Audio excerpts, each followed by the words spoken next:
In our top story this hour, SACP General Secretary Gumede says the party rejects the notion that the economy is suffering since President Cyril Ramaphosa took the reins.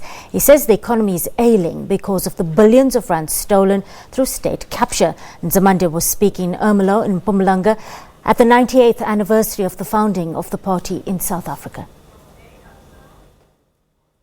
Our economy has declined the first quarter of this year by 2.2%, 3.2. Unemployment has increased. So we have to do all we can to struggle for things that are going to create jobs.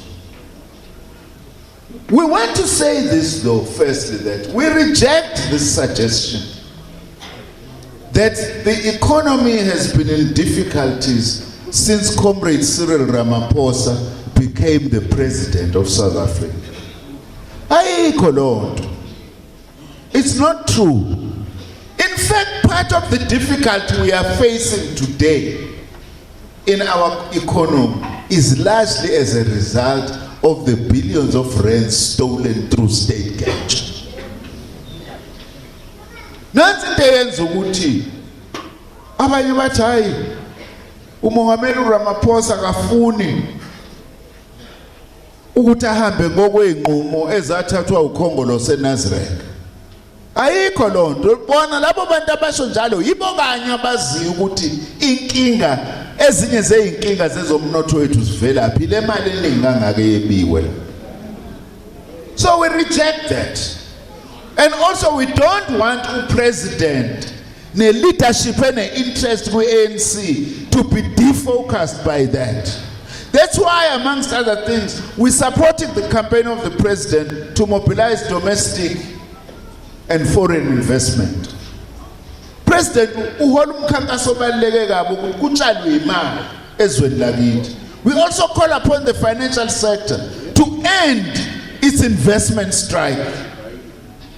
It's very interesting, by the way, that this money in the financial sector are our monies.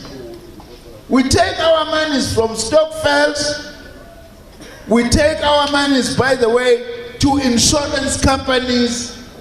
We don't want those monies to be wasted, but they must be invested so that we enjoy the fruits of our labor whilst we are still alive. And Gumede also touched on Pravin Gordhan. He says the party does not support Gordhan, the person, but the principle he stands for. Comrade Gordhan was the commissioner in SARS, and he is the one who was the first to say that Ratanang Trust in Limpopo has not been paying taxes, has not been declaring all the money that it has. That is the reason why Comrade Pravin. The reason why Comrade Pravin is being fought is because he is leading in cleaning up some of the state-owned enterprises. Some of the people buy state-owned enterprises, but they don't have the courage. The real reason why the EFF is fighting with Comrade Pravin is because he's also going to trample upon people who are supporting the EFF. Comrade Pravin managed to nail those people who are selling illicit cigarettes and also who are not paying the taxes. When the SACP say we defend Comrade Pravin, we're not defending Comrade Pravin as an individual. We are defending a principle. Well, the ANC's Provincial Executive Committee in KwaZulu-Natal is meeting today and tomorrow. The party leaders are expected to discuss, among other things, the future of the embattled eThekwini Mayor Zandile Gumede, as well as the upcoming regional conferences. Well, Gumede has been placed on special leave on the instructions of the African National Congress following her arrest on corruption charges. She's also out on bail of 50,000 rands for allegedly defrauding the city of millions of rands. She will appear appear in court this week. Well, now to give us some more analysis on these and other issues, we're joined on the desk this afternoon by a political analyst, that's Mr. Xolani Dube. Good afternoon, Mr. Dube, and thank you so much for your time on the SABC News Desk. Thanks a lot. All right, a lot of focus on the meeting, all eyes on the PC meeting that's currently underway in KZN. Zandile Gumede and maybe the Ngonyama Trust might be high on the agenda there. What can we expect? We as South Africans, we expect more or a lot out of these meetings, but what they inform us regarding their discussions, we always tend to say we've heard it before, what they are telling us. And so I don't think that you have to expect something quite progressive or something really that will shift the paradigm in terms of governing KwaZulu-Natal. Right. Coming to the issue of Gumede, I think it was a self-created kind of an PR fiasco, because on the other side, the ANC in KwaZulu-Natal, they were playing the populist role or a populist posture that they took, because they thought that by allowing her or by forcing her to take a special leave, they will be seen as a progressive PEC when it comes to moral and ethics. But the fact of the matter is, Zandile Gumede, as well as that PEC in that province, are of the same creation, are two peas in a pod. And so there is no difference between Zandile Gumede and that PEC. And so I think now they are finding themselves in a serious problem, because the illogic steps or decision that they took is putting them in a really sinkhole. And so they can't simple out of logic trying to rescue themselves. They are in trouble. It's a self-created one. All right, so how would you suggest that the ANC fix it at this point? Because when we saw the leader of the African National Congress come into power, he did so with a signature issue of fighting corruption and holding those in power to account. So he's faced now with the need to balance those promises with what he actually delivers. Look, you have to understand that the ANC is an institution. And out of institution, each and every member of an ANC is a product of that institution. And so Zandile Gumede is the product of the ANC. And so as well as Sihle is and any other member who is leading the ANC or who is being deployed to lead in the government structures is the product of the ANC. And so we can't simply isolate that particular individual and say this person is corrupt and we need to deal with him individually. Even if that person is now facing criminal charges, Xolani? Look, you have to expect, if we really problematize the question, look how our country is at the present moment. South Africans, they had high hopes with Cyril Ramaphosa, because initially we as South Africans, we singled out Jacob Zuma, and we thought that Jacob Zuma is the only villain in the ANC politics that ANC gave to us. But today, we can simply say even Cyril Ramaphosa is not different from Jacob Zuma, because the evidence is there that they operated in a similar way by seeking favors from the external multinational companies in order to cement their powers in our country. And in return, these multinational companies, they are expecting kind of an investment of return from these two, from Cyril as well. So as the Guptas were expecting an investment of return from Jacob Zuma. And so the problem here is not the individual, is with the institution and what that institution is producing for South Africa. All right, all donors of political parties will have some form of expectations, all right? So you're referring to the leaked emails that made it into press reports yesterday.